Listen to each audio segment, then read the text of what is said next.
Hey everyone, hope you're doing great. Welcome back to my channel. In today's video, we'll dive into what if Star and Stripe found Deku first. Smash that subscribe button, and be sure to peek at the description below. Let's begin. The sound of reality. The metal door to the rooftop closed with a heavy, final clang. It wasn't a loud sound, not compared to the explosions that would rock Musudafa later that afternoon, nor compared to the booming laughter that usually accompanied the man who had just walked through it. But to Izuku Midoriya, that metallic thud was the loudest sound in the world. It was the sound of a gavel striking a judge's podium. It was the sound of a coffin lid shutting. It was the sound of the end. Izuku stood alone on the precipice of the precipice, the wind whipping his dark green school uniform against his skinny frame. His hands were trembling, hanging uselessly at his sides. He stared at the closed door, his mind replaying the last 60 seconds on a torturous loop. I cannot simply say you can become a hero even without power, the steam rising from the emaciated form of the man who was once a god. The hollow eyes.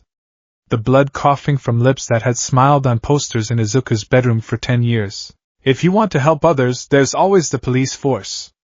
It's a fine profession. Izuku took a breath, and it rattled in his chest like a broken toy. He walked to the railing, gripping the cold steel until his knuckles turned white. He looked down at the city sprawled beneath him. It was the same city he had walked through this morning, dreaming of UA High, dreaming of saving people with a smile. But the colors seemed to have drained out of it. The vibrant cityscape was now just a collection of gray concrete and asphalt. He was just being realistic, Izuku whispered to the empty air. His voice cracked. That's what I needed, right? Someone to tell me the truth. He tried to smile. He tried to pull the corners of his mouth up, to mimic the indomitable spirit of his idol, but his face crumpled. Tears, hot and stinging, blurred his vision. He sank to his knees on the gritty rooftop floor, curling in on himself. He had expected rejection from Kaken. He had expected mockery from his classmates. He had even learned to live with the pitying silence of his mother. But this? To hear it from the very source of his inspiration? To hear it from the symbol of the impossible becoming possible? It broke something fundamental inside of him. It wasn't just his dream that died on that rooftop. It was his belief in the narrative of the world. The story said that if you tried hard enough, if you wanted it bad enough, you could be a hero. All Might had just rewritten the story. Some people are born to fly.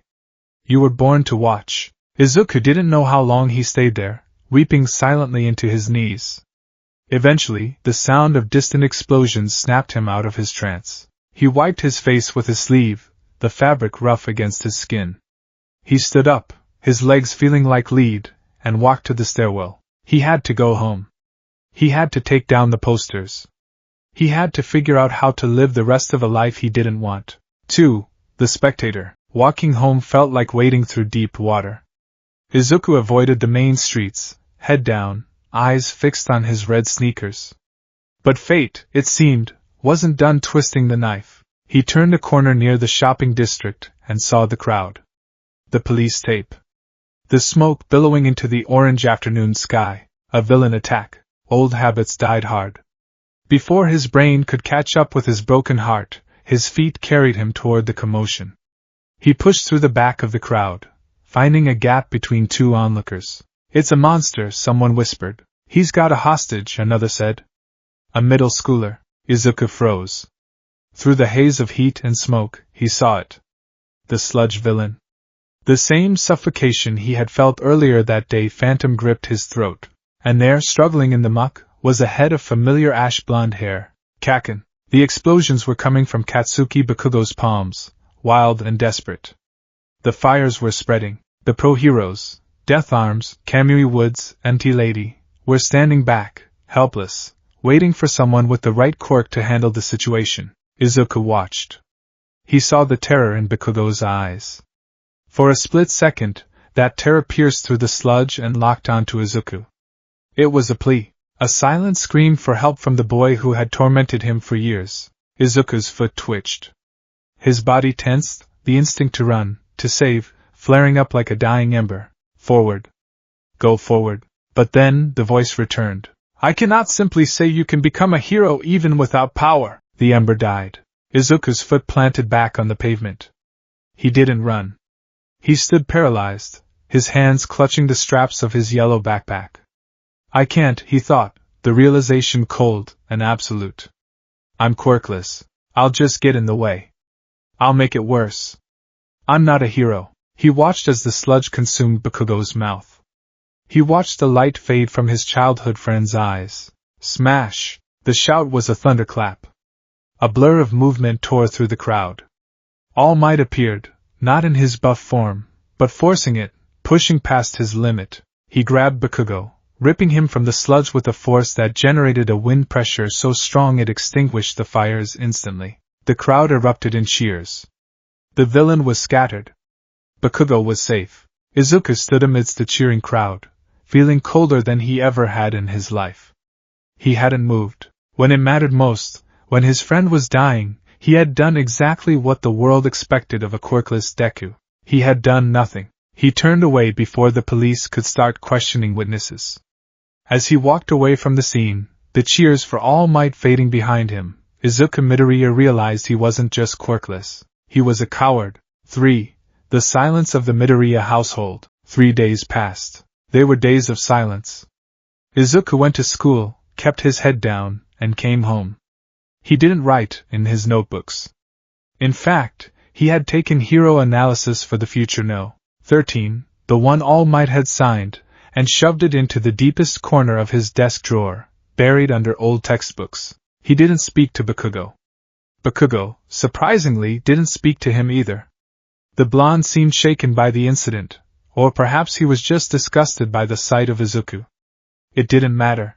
Inko Midoriya watched her son with growing terror. She was used to him being anxious. She was used to him being sensitive. She was not used to this nothingness.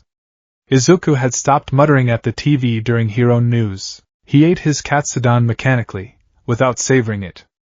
His eyes, usually wide and full of nervous energy, were dull and flat. On the fourth evening, Inko knocked gently on his door. Izuku? He was sitting on his bed, staring at the wall where a poster of All Might used to be. The rectangle of the wall was slightly cleaner than the rest, a ghost of the hero who had abandoned him. Yeah, Mom? Inko entered, wringing her hands. She sat on the edge of the bed. Izuku, your father called. Izuku blinked. Hisashi Midoriya was a vague concept in Izuku's life. A voice on the phone on birthdays. A paycheck that kept them comfortable. A fire-breathing quirk that Izuku had written down once and forgotten. Oh. Is he okay? He's fine, Inko said, brushing a lock of unruly green hair from Izuku's forehead. I told him, Izuku. I told him about how you've been lately. Since the incident. Izuku flinched. I'm fine, Mom. You are not fine, Inko said, her voice trembling with suppressed tears. You haven't smiled in 4 days. You took down your posters. You look like you're fading away, baby. She took his hand. I can't watch you disappear. Izuku looked down at their joined hands. He wanted to comfort her, but he didn't have the energy to lie. Your father wants you to come stay with him. Inko dropped the bombshell softly. Izuku's head snapped up. What? For the summer, Inko clarified hurriedly. School is out next week. We think, you need a change of scenery. You need to get away from Muzurifu. Away from the news. Away from everything here. America? Izuku whispered. California, Inko nodded. Santa Monica. He says the ocean is beautiful there. He says the air is different. Izuku looked back at the empty spot on the wall. Muzurifu was the city of All Might. Everywhere he looked, he saw the symbol of peace. He saw the school he could never attend. He saw the alleyways where he realized he was a coward. I don't speak English very well, Izuku muttered. You're top of your class in English, Inko argued gently. And your father says you can just be. You don't have to be a hero there, Izuku. You can just be a boy. You don't have to be a hero. The words were meant to be comforting, but they stung. Yet, the allure was undeniable. To go somewhere where nobody knew Deku. Where nobody knew he was the kid who dreamed too big and crashed too hard. Okay, Izuku said softly. I'll go. Inko hugged him, weeping into his shoulder. Izuku hugged her back, but his eyes remained dry. He felt like he was agreeing to his own exile. 4. The long haul. The flight from Tokyo Narita to Los Angeles International was 11 hours of suspended animation. Izuku sat in window seat 34A.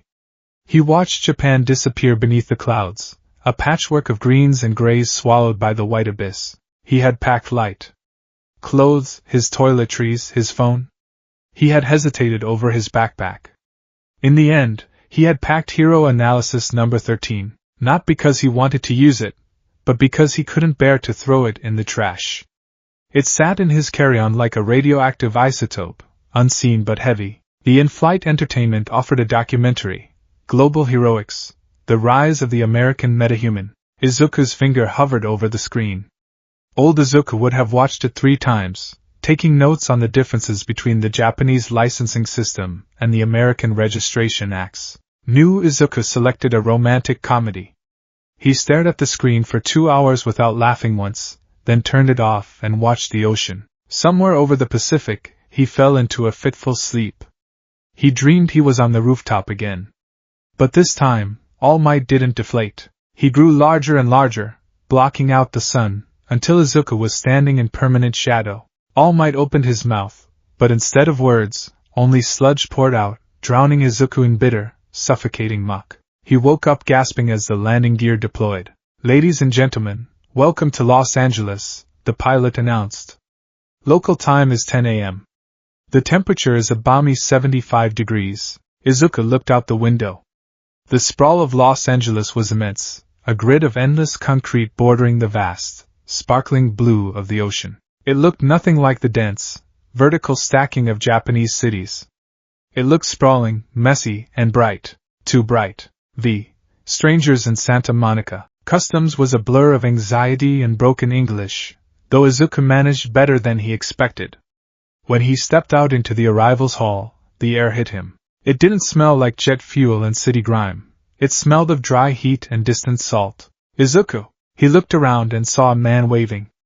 Hisashi Midoriya looked like an older, sharper version of Izuku. He had the same freckles, the same curly hair, though Hisashi's was black, but his jaw was square, and he wore a tailored suit that looked expensive. He didn't look like a hero. He looked like a businessman who happened to breathe fire. "Dad," Izuku said, wheeling his suitcase over. It was awkward. They hadn't seen each other in person in 4 years. Hisashi went for a hug. Izuku stiffened. Hisashi pulled back, patting him on the shoulder instead. "You've grown," Hisashi said, looking him up and down. "Inko said you were having a hard time." "Yeah," Izuku said, looking at the floor. "Well," Hisashi exhaled, grabbing the suitcase. "Let's get you out of this crowd. The car is this way." The drive to Santa Monica was an assault on the senses. The freeway was a river of metal moving at 80 miles per hour.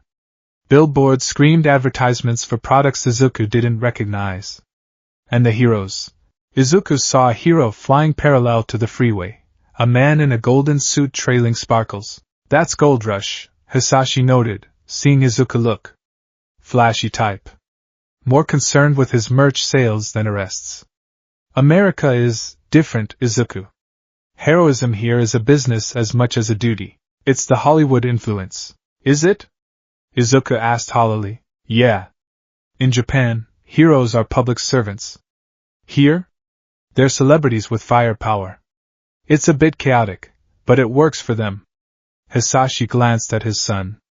"You used to love analyzing this stuff. I thought you'd be reciting his quirk stats by now." Izuku shrugged, sinking lower in his seat. "I don't really do that anymore." Hisashi frowned, tapping the steering wheel. "Right," Inko mentioned. "Well, we're almost there." Hisashi's apartment was a sleek, modern unit near the beach. It was pristine, white, and devoid of the clutter that made the Midoriya home in Musudafu feel warm. It felt like a hotel room where someone happened to keep their clothes. "I have to go to the office for a few hours," Hisashi said, setting Izuku's bag in the guest room. "Big merger with a support item company in Texas." "You going to be okay?" "I'm fine," Izuku said. "There's cash on the counter. The beach is 2 blocks down. Just don't wander too far. And keep your phone on." "Okay, Dad." Hisashi lingered in the doorway, looking at the sun he barely knew, struggling to find the words to fix a heart he didn't break. Izuku, whatever that hero told you, he doesn't know you. You're a Midoriya. We're tough. Izuku gave a small, polite nod. Hisashi sighed and left. 6. The pier. The apartment was too quiet. The silence allowed the thoughts to creep back in. You're useless. You're a coward. You're nothing. To escape the voices, Izuku grabbed his backpack, leaving the notebook inside, purely out of habit, and walked out. Santa Monica was exploding with life. The sun was a physical weight, pressing down on the pavement. People were everywhere. Tourists, locals, skaters, street performers. The air smelled of churros, sunscreen, and ocean brine. Izuku walked toward the famous Santa Monica Pier. He felt like a ghost haunting a carnival. Everyone around him was laughing, holding hands, living their lives. He felt translucent. He walked past the Bubba Gump Shrimp Company, past the arcade where electronic noises clashed with the sound of the waves. He walked until he reached the railing at the far end of the pier, looking out at the endless Pacific. Japan is that way, he thought. All Might is that way. He watched the waves crash against the pilings below. Hey kid! Watch out! Izuku flinched as a skateboarder zoomed past him, narrowly missing his toes. The skater, a girl with neon pink hair, laughed. Heads up, Space Cadet. Izuku muttered an apology in Japanese before correcting himself. Sorry, he gripped the railing. Why had he come here? Did he think the ocean would wash away the fact that he was quirkless? Did he think a plane ticket would change his DNA? He looked down at his hands. They were scarred from years of taking notes, from eager gripping of pens, from minor burns from Bakugo's explosions. But they were empty. No power hummed beneath the skin. I should have just applied to a general education school, he murmured to the waves. I should have given up years ago. Maybe Kaken wouldn't hate me if I wasn't so delusional. The self-pity was a warm, comfortable blanket. It was safer than hope. Hope hurt. Despair was just numb. Boom. The sound wasn't a firework. It was deep, guttural, and it shook the wooden planks beneath Izuku's feet. He spun around. At the entrance of the pier, near the carousel, a plume of purple energy erupted into the sky. The screaming started instantly. It wasn't the excited screaming of a roller coaster drop. It was the primal shriek of a herd sensing a predator. Move! Everyone move! A police car flew, literally flew, through the air, smashing into a Cho stand 50 feet away. Izuku's eyes widened. A villain. Here? Now? The crowd stampeded. A tidal wave of tourists surged toward the end of the pier, toward Izuku. He was shoved against the railing, the wood digging into his back. Out of the way! A man yelled, elbowing Izuku in the ribs. Izuku gasped, trying to make himself small. He looked toward the source of the chaos. Floating above the crushed pavement was a man. He was draped in ragged purple robes, his face hidden behind a mask that looked like a spiraling void. He held his hands out, and the air around him seemed to warp and twist. Gravity. Izuku muttered, the analysis kicking in despite himself. No, not just gravity. Spatial distortion. He's compressing the space between objects. The silence. The villain roared, his voice amplified by some unknown means. I bring the silence to the noise of the West. The villain clenched his fist. A 20-foot section of the boardwalk splintered and imploded, dragging 3 screaming civilians into a crushed ball of debris. Izuku's stomach turned. This wasn't a purse snatcher. This was a catastrophic threat level. Where are the heroes? Sirens wailed, but the police were pinned down. Bullets fired at the villain simply curved around him, falling uselessly to the deck. Insignificant insects. The villain swept his hand. A shockwave of distorted gravity slammed into the supports of the pier. The entire structure groaned. Wood snapped with the sound of gunshots. The pier listed dangerously to the left. Izuku lost his footing, sliding across the tilted planks. He grabbed a bench leg to stop himself from sliding into the ocean below. Help! Mommy! The cry cut through the noise. Izuku looked up. About 30 meters away, a small girl, maybe 6 years old, was clinging to a vending machine.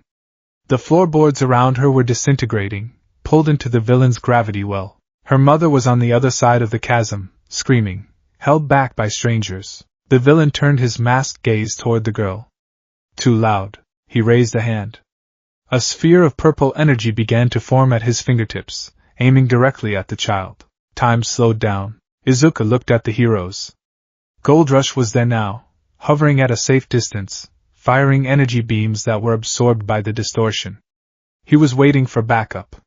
He was calculating the risk. The police were falling back. The mother was screaming. The girl was crying. I am quirkless, Izuku thought. I cannot save her. You can't be a hero. The villain's energy sphere grew brighter. Izuku's heart hammered against his ribs like a trapped bird. The logic was sound. The physics were undeniable. If he went out there, he would die.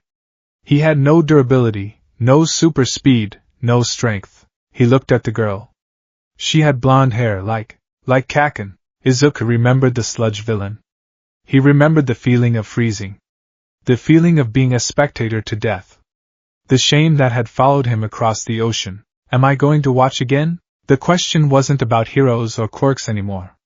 It was about being able to look at himself in the mirror tomorrow. If I don't move, she dies. The logic shattered. Izuku let go of the bench. 7. The first step. He didn't have a plan. He didn't have a quirk. He had a pair of red sneakers and a backpack full of Japanese snacks and a notebook. Izuku sprinted. The pier was tilting, debris flying everywhere. He scrambled over a collapsed hot dog stand, his breath tearing at his throat. The villain didn't notice him. Izuku was just another ant in the chaos. Hey! You! Izuku screamed, his voice cracking. He grabbed a half-full soda can from a table as he ran and hurled it with all his might. It was a pathetic projectile. It sailed through the air and bonked off the villain's gravity shield with a tiny tink. But it worked.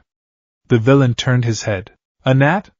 The villain scoffed. That 1 second of distraction was what Izuku needed. He didn't run at the villain. He ran at the vending machine the girl was clinging to. Let go! Izuku yelled, diving toward her. The girl stared at him, terrified. I'll fall. I've got you! Izuku slammed into her, tackling her away from the machine just as the villain's gravity sphere struck it. Crunch! The vending machine crumpled like a tin can, imploding into a dense ball of metal the size of a basketball. If the girl had been there. Izuku hit the deck hard, skidding across the wood, shielding the girl's head with his arms. Splinters tore at his jacket. He groaned, the wind knocked out of him. You! The villain floated closer, annoyed. You interrupted the silence. Izuku scrambled up, pulling the girl behind him. He looked around. They were trapped. The pier behind them was gone. The ocean was 50 feet down. The villain was in front. Get back! Izuku yelled, his legs trembling so hard he could barely stand. He reached into his pocket and pulled out a pen. It was the only weapon he had. The villain laughed. It was a terrible, grinding sound. A pen? You intend to write me a ticket, boy? Izuku's mind raced. Gravity manipulation. Range seems to be about 20 meters for precise control. He needs line of sight. The floor is unstable. Izuku stammered. Die, the villain said boredly. He raised both hands. The air pressure around Izuku and the girl increased instantly. Izuku fell to his knees, gasping. It felt like an elephant was sitting on his chest. He looked at the girl. She was passing out. I'm sorry, Izuku thought, tears streaming down his face. I tried. Mom, Dad? All Might. I tried. He curled over the girl, bracing for the crush. He closed his eyes, waiting for the end. Whoosh! A sound tore through the sky. Not a bird. Not a plane. It sounded like freedom. The pressure vanished instantly. Izuku gasped, sucking in air. He opened his eyes. A shadow had fallen over the pier. But it wasn't a dark shadow. It was the silhouette of something massive, something descending from the clouds at supersonic speed. A stealth bomber, AB-2 Spirit, roared overhead, so low that the vibration rattled Izuku's teeth. And standing on top of the jet, defying all laws of physics, was a woman. She leaped. She fell from the sky like a meteor, landing between Izuku and the villain. The impact didn't break the pier. It didn't even shake it. She landed with the grace of a feather, yet the shockwave of her presence blew the villain's cloak back. She stood tall, incredibly tall. She wore a bodysuit of red, white, and blue, with a cape that fluttered like the American flag itself. Her golden hair was styled in 8 distinct tufts, resembling the Statue of Liberty's crown. She turned her head slightly. Her eyes were piercing blue, shining with an intensity that made All Might's gaze seem tame. She looked at the trembling, skinny Japanese boy clutching a pen. She looked at the girl he was shielding. Then, she looked at the villain. New order, she spoke. Her voice wasn't a shout, it was a decree. It resonated in Izuku's bones. She reached out and grabbed the empty air. The atmosphere 100 meters around me will solidify. The air suddenly froze. The villain, preparing another gravity blast, found himself encased in invisible amber. He struggled, his eyes widening in panic, but he couldn't move a muscle. The woman cracked her knuckles.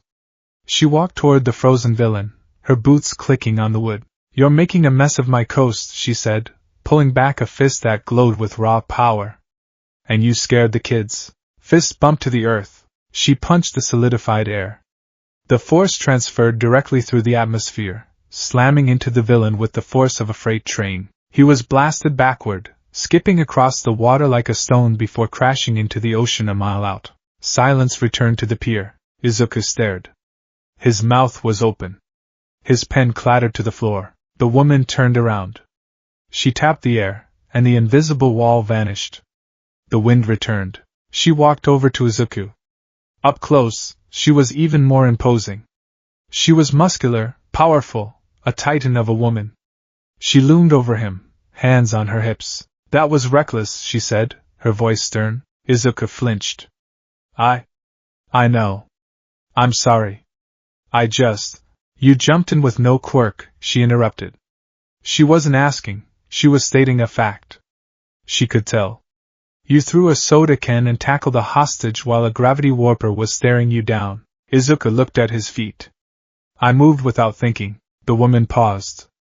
The stern expression melted into a wide, ferocious grin. It was a grin that reminded Izuku of home, but sharper. Wilder. "Crazy," she chuckled. She extended a massive, gloved hand toward him. "I'm Star and Striped," she said. "And you, kid, have got some serious guts. What's your name?" Izuku looked at the hand. It was the hand of America's #1 hero. He reached out, his trembling fingers disappearing into her grip. "Izuku," he whispered. "Izuku Midoriya." Star and Stripe pulled him to his feet effortlessly. "Well, Izuku Midoriya," she said, looking toward the horizon where police boats were swarming the villain. "Welcome to America." The interrupted handshake. The world was suspended in a fragile, breathless silence. The Pacific Ocean breeze, usually a rhythmic comfort to the coast of Santa Monica, held its breath. Izuku Midoriya stood amidst the splintered wreckage of the pier, his hand engulfed in the massive, gloved grip of America's #1 hero. Star and Stripe towered over him, her cape fluttering with a majesty that rivaled the very concept of heroism Izuku had worshipped since he was a toddler. Her blue eyes were piercing, warm yet assessing, like searchlights cutting through fog. "Welcome to America," she had said. Izuku's lips parted. His heart was hammering against his ribs, a frantic staccato rhythm that felt loud enough to be heard over the crashing waves. He wanted to speak. He wanted to say thank you, or you're amazing, or perhaps ask for an autograph because old habits died hard. He wanted to tell her that for the first time in 4 days, the crushing weight in his chest had lightened, if only for a second. But the universe, it seemed, had a different script for today. Before Izuku could stammer out a single syllable, the ocean erupted. It wasn't a splash. It was a detonation. A column of water 100 feet high blasted upward from where the villain had been punched, turning into superheated steam as it rose. The shockwave hit the pier like a physical hammer. "Get down!" Star roared. She didn't let go of Izuku's hand. Instead, she yanked him behind her with a speed that blurred his vision. In the same motion, she swept her other arm out, her cape expanding like a shield. "The air in front of me will become a titanium wall." Snap! The air shimmered, hardening instantly into a translucent barrier just as a barrage of compressed water bullets, each moving at the speed of sound, slammed into it. The sound was deafening, a chorus of high-pitched pings and cracks that made Izuku cover his ears. Stubborn, Star grunted, her boots sliding an inch backward on the wooden planks, carving deep grooves into the deck.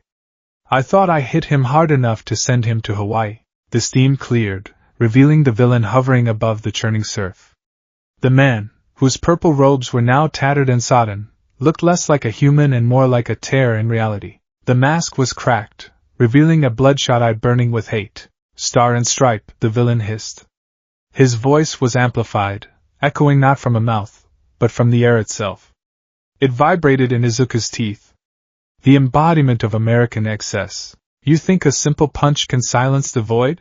Star stood tall, releasing the air wall but keeping her stance ready. She glanced back at Izuku and the little girl, Alice, who was still cowering on the floorboards. Hey, kid, Star said, her voice dropping to a low, calm register that contrasted with the chaos. You did good. But recess is over. Get the girl and get to the shoreline. Run. Izuku looked at her. He saw the tension in her shoulders. This wasn't a cleanup operation anymore. It was a war zone. Go! Star shouted, the command laced with an authority that brooked no argument. Izuku scrambled to his feet. He grabbed Alice's hand. Come on! We have to move! He dragged the terrified girl toward the shoreline, his sneakers slipping on the wet wood. Behind him, the battle reignited with the force of a natural disaster. 2 Titans in the sky. As Izuku ran, he couldn't help but look back. The scene unfolding behind him was something out of a mythology book, not reality. The villain, who the news helicopters were now identifying as Graviton, raised both hands. The ocean obeyed. Millions of gallons of water rose into the air, twisting into massive, serpentine tendrils. Crush! Graviton shrieked. The water tentacles slammed down. New order! Star bellowed, leaping into the sky. She touched a laser beam fired from one of the fighter jets circling above, the brothers providing air support. This laser becomes tangible and unbreakable. She grabbed the beam of light like a javelin. It solidified in her grip, humming with contained energy. She swung it, shattering the water tentacles into harmless mist. It was impossible. It defied every law of physics Izuku had ever studied. She wasn't just fighting, she was rewriting the rules of the world in real time. Her quirk. Izuku's mind raced even as his lungs burned. Voice activation.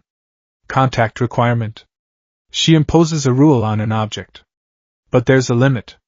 She let go of the laser to punch the air earlier. She can probably only hold 1 or 2 rules at a time. He reached the end of the wooden pier, where the structure met the concrete parking lot.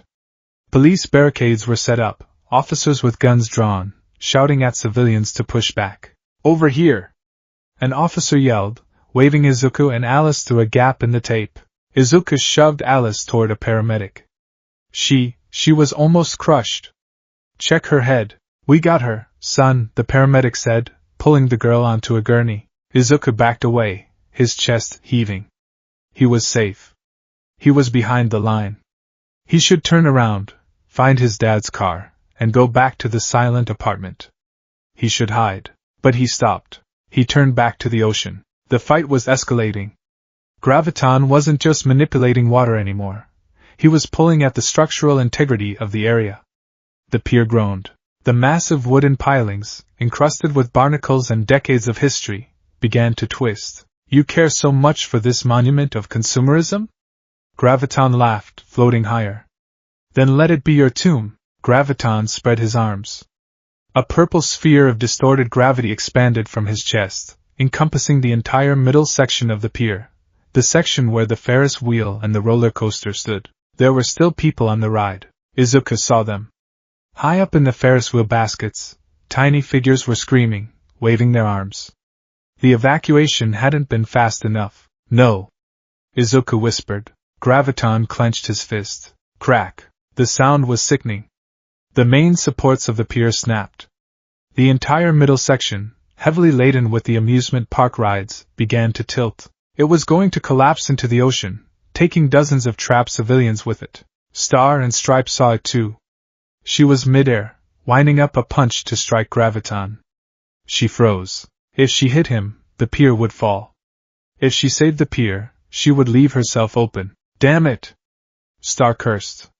She dove. She landed underneath the collapsing section of the pier, bracing her feet on a remaining piling that was barely holding together. She raised both hands toward the falling thousands of tons of wood and steel. The Santa Monica Pier will not collapse. The structure froze in place.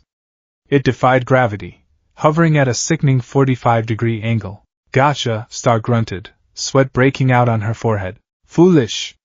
Graviton screamed. You bind yourself to save the ants. He flew downward, gathering debris, chunks of concrete, twisted metal, entire cars from the parking lot, into a swirling vortex of death. He aimed it directly at the stationary hero. Star couldn't move. Her rule was holding the pier up. If she let go to defend herself or attack, the rule would break, and the people on the Ferris wheel would die. She was a sitting duck. Cassie! Evasive maneuvers! A pilot's voice crackled over the pier's PA system, likely patched through from the jets. Can't, brothers! Star yelled back, her voice strained. I move, they drop. Izuku watched, horror dawning on him. She was the strongest woman in the world, and she was checkmated. She was going to tank the hit. She would survive, probably, but the impact would likely break her concentration or the ground beneath her, causing the pier to fall anyway. The heroes on the ground were useless. Goldrush was busy holding back a crowd.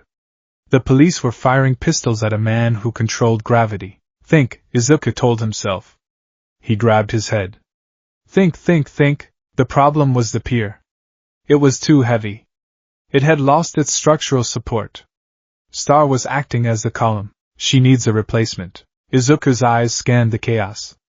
The pier was tilting because the main pylons on the east side had snapped. If something could brace that section, even for a few seconds, Star could release the rule and fight. But what could hold up a pier? His eyes landed on a massive piece of construction equipment in the parking lot, a mobile crane that had been doing renovations on the boardwalk. The operator had fled. The crane was massive, its boom arm extended, but it was turned the wrong way. It was 50 meters away. I can't operate a crane, Izuku thought. I don't know how. But looking closer, he saw the hydraulic arm was resting near a stack of steel I-beams meant for the construction. Physics. The world slowed down again. Izuku wasn't looking at heroes and villains.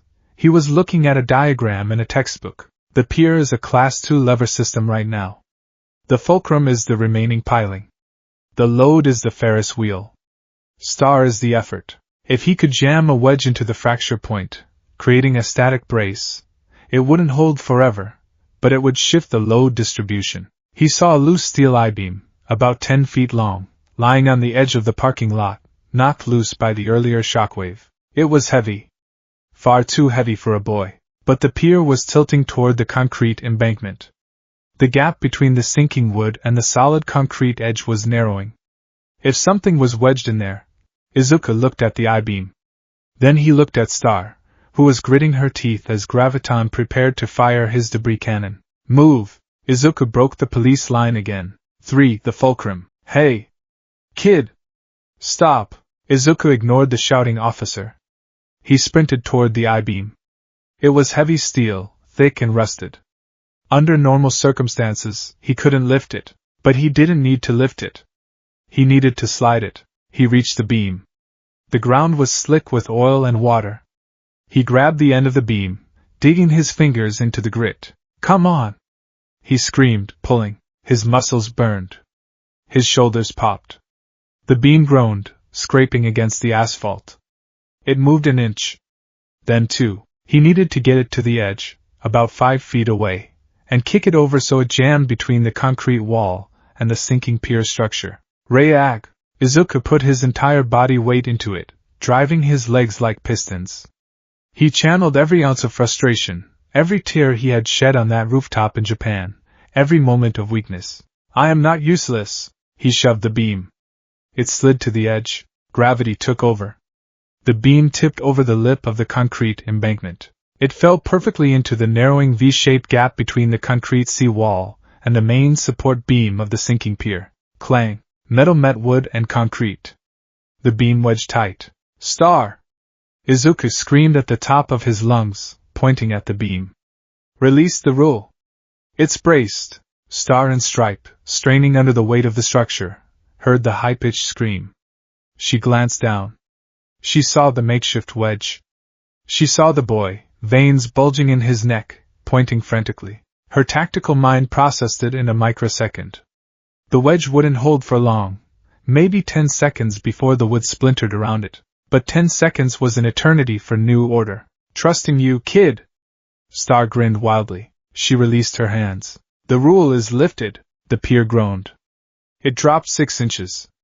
The I-beam Izuku had placed screamed under the sudden pressure, sparks flying as it bit into the concrete. But it held. The pier stopped falling. Graviton, who had been aiming at a stationary target, suddenly found himself aiming at empty air. Star and Stripe was gone. What? Graviton gasped. I am faster than a speeding bullet. The voice came from behind him. Star and Stripe was a blur of red, white, and blue. She had closed the distance in the blink of an eye.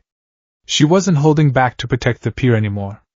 She was free, and she was pissed. For the Santa Monica smash. You threatened my people, Star said, her voice cold and hard as steel. She was floating directly behind Graviton, her shadow engulfing him. You broke my boardwalk. And you made a kid do the heavy lifting. Graviton spun around, panic in his eyes. He tried to raise a shield. The void consumes. Shut up, Star said. She pulled her fist back. The air around it began to distort, not from gravity, but from sheer, concentrated power. The atmosphere is a solid hammer, she swung. It wasn't just a punch. It was a declaration of dominance. It was the physical manifestation of the idea that we are here, and we are not afraid. Her fist connected with Graviton's face. The impact was silent for a fraction of a second, the air fleeing the point of contact to create a vacuum. Then, the sound caught up. Boom! A shockwave erupted outward in a perfect ring. The clouds above the pier were blown apart, leaving a hole of clear blue sky. The ocean beneath them was depressed into a bowl shape, exposing the sand of the seabed for a fleeting moment. Graviton didn't fly away this time. He was driven straight down, skipping the water entirely and slamming into the wet sand of the exposed ocean floor. The impact shook the entire coastline. Car alarms went off 3 blocks away. Windows rattled in downtown LA.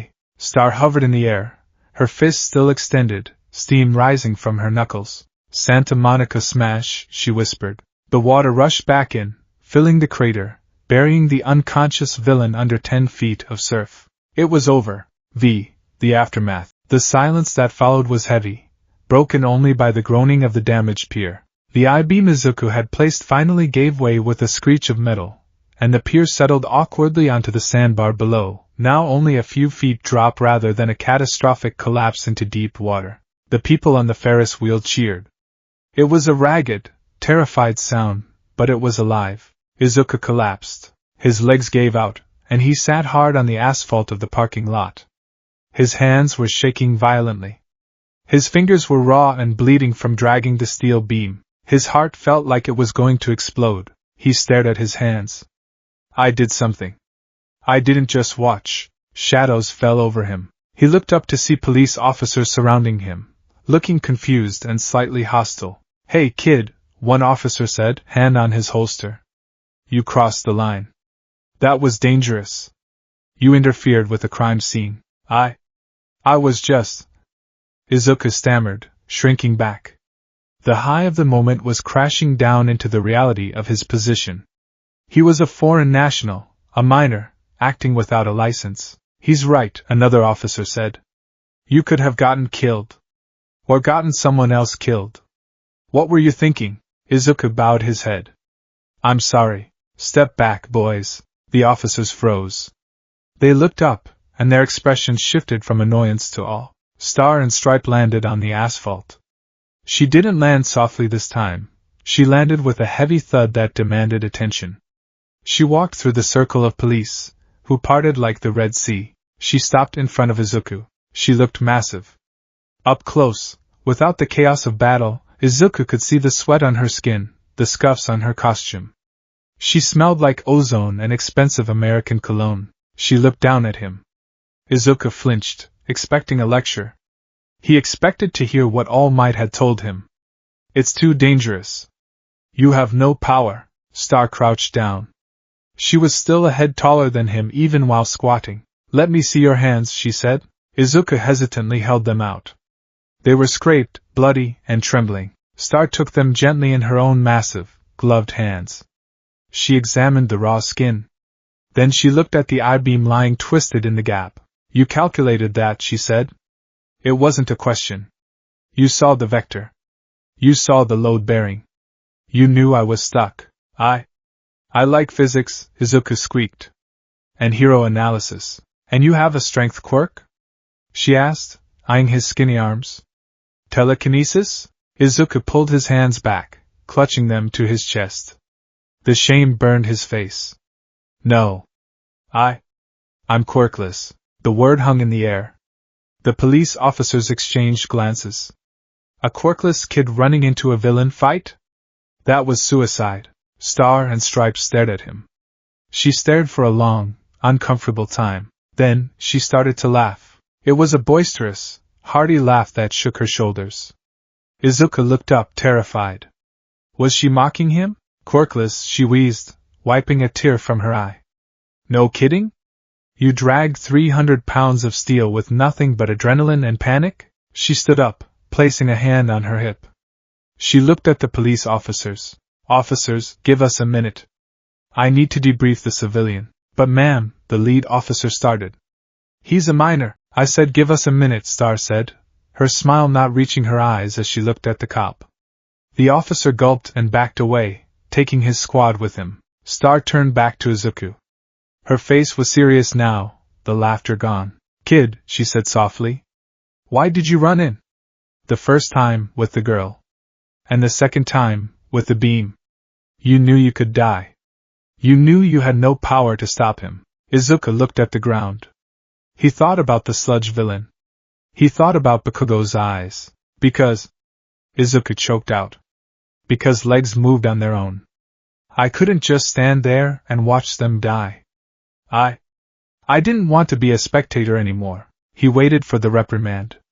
He waited for her to tell him to be realistic. Crazy, Star murmured. Izuku looked up. She was grinning again. It was a predatory, excited grin. I like crazy, she said.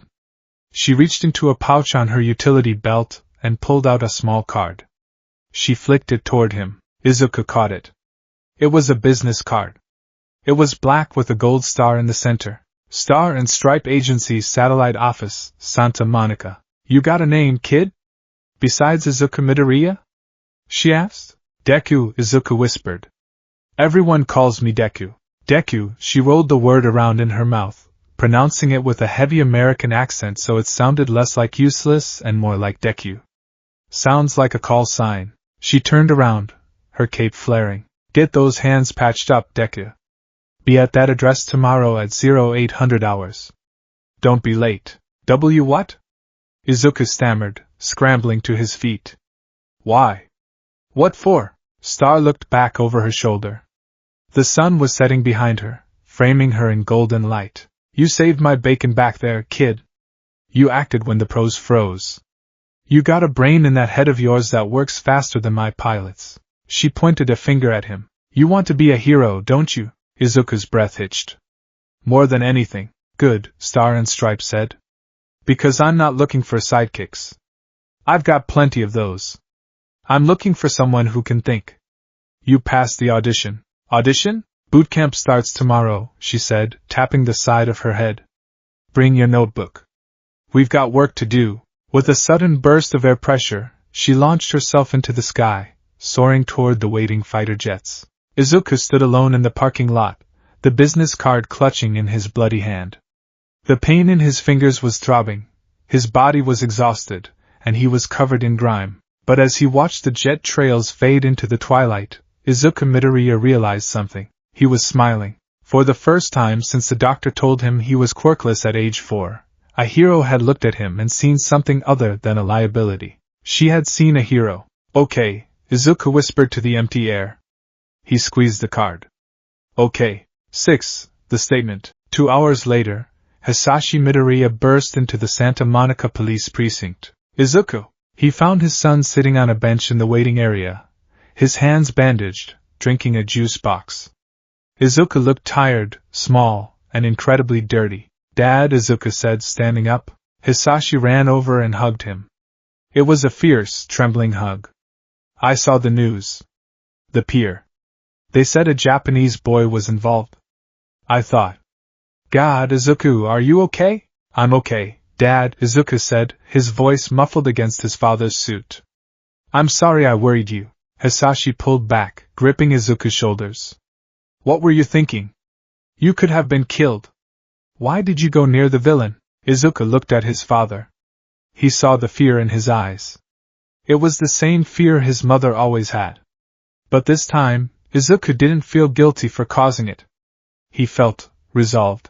"I had to," Izuku said simply. Hisashi stared at him. He saw a glimmer in Izuku's eyes that hadn't been there when he arrived at the airport. The dullness was gone. It was replaced by a quiet, burning ember. Hisashi sighed, running a hand through his hair. "We're going home. No more sightseeing for a while. You're grounded. Or whatever the vacation equivalent of grounded is." "Dad," Izuku said. "I have to go somewhere tomorrow morning." "Absolutely not. You're staying in the apartment where it's safe." Izuku reached into his pocket and pulled out the black card with the gold star. He held it out. "Star and Stripe gave me this," Izuku said.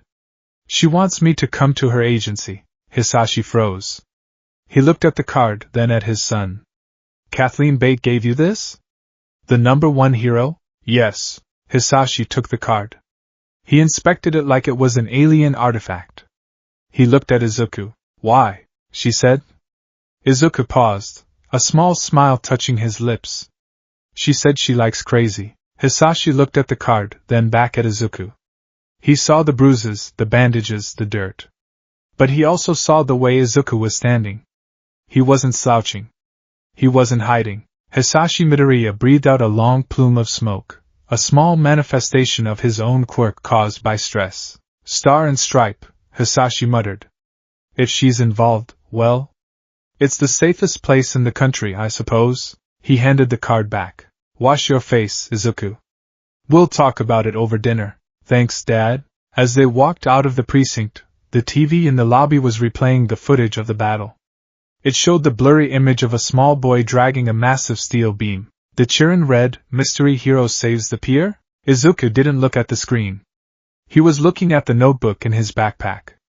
He needed to write this down. He needed to analyze the fight. He needed to figure out how New Order worked before tomorrow morning. He had homework. And for the first time in his life, the assignment wasn't a dream. It was an order.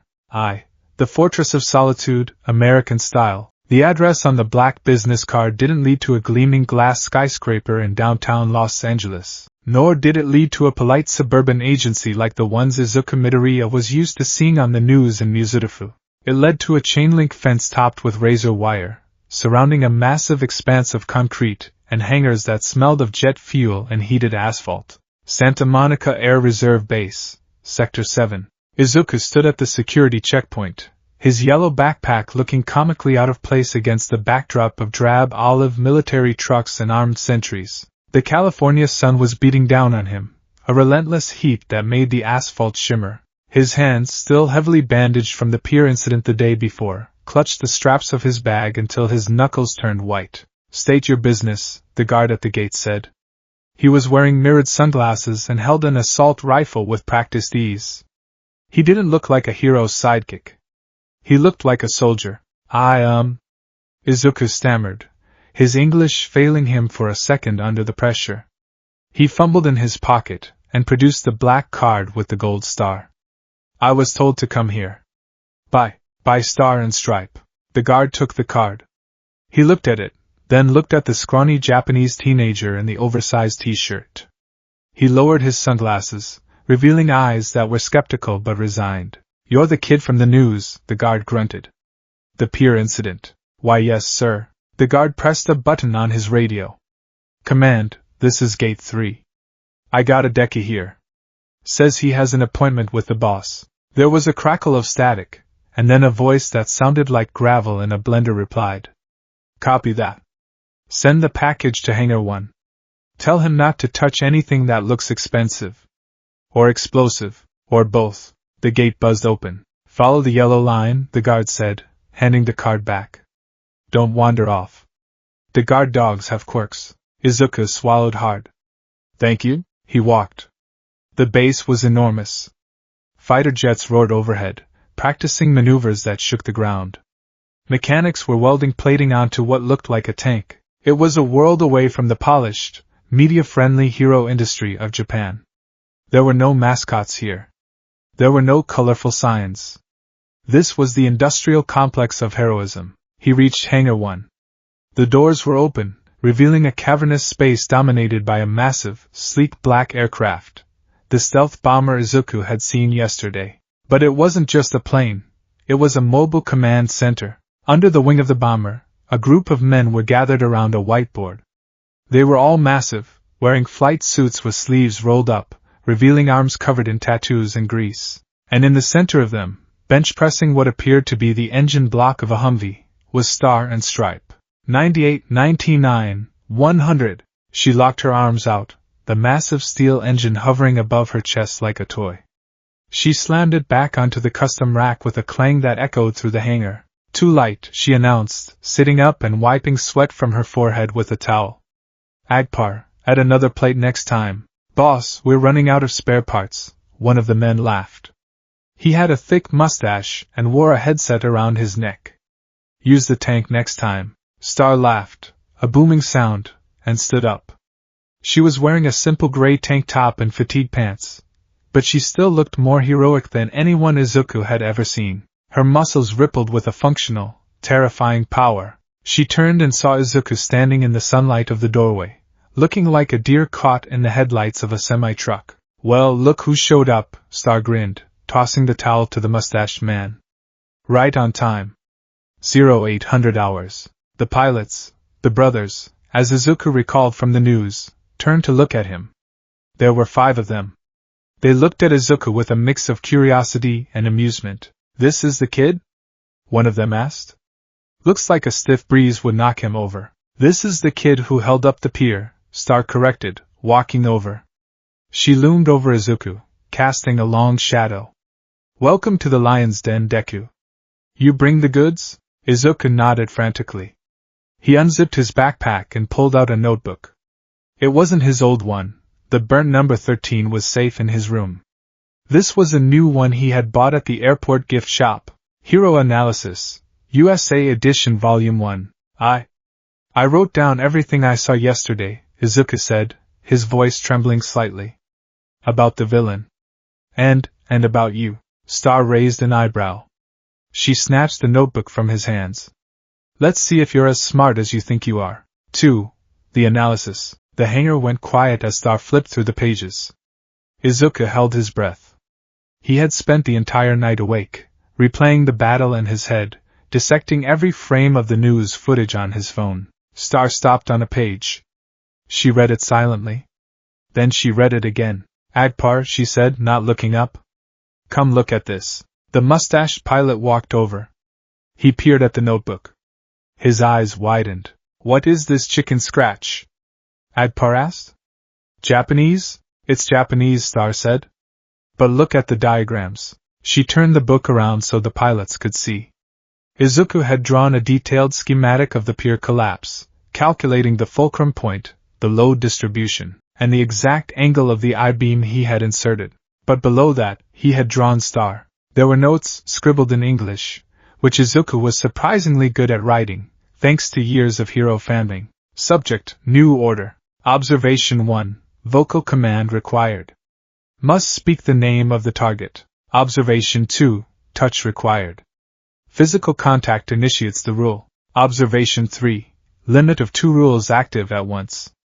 Evidence. She released the laser rule to punch the air. Hypothesis.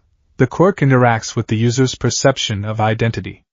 She had to touch the air to solidify it, but does she define air as the gas in front of her, or the atmosphere as a whole? Range limit seemed to be 100 meters for the vacuum punch. He figured out the true limit, Agpar whistled. Took the Pentagon 3 months to declassify that, and this kid figured it out in 30 seconds of combat. Star looked at Izuku. Her expression was unreadable.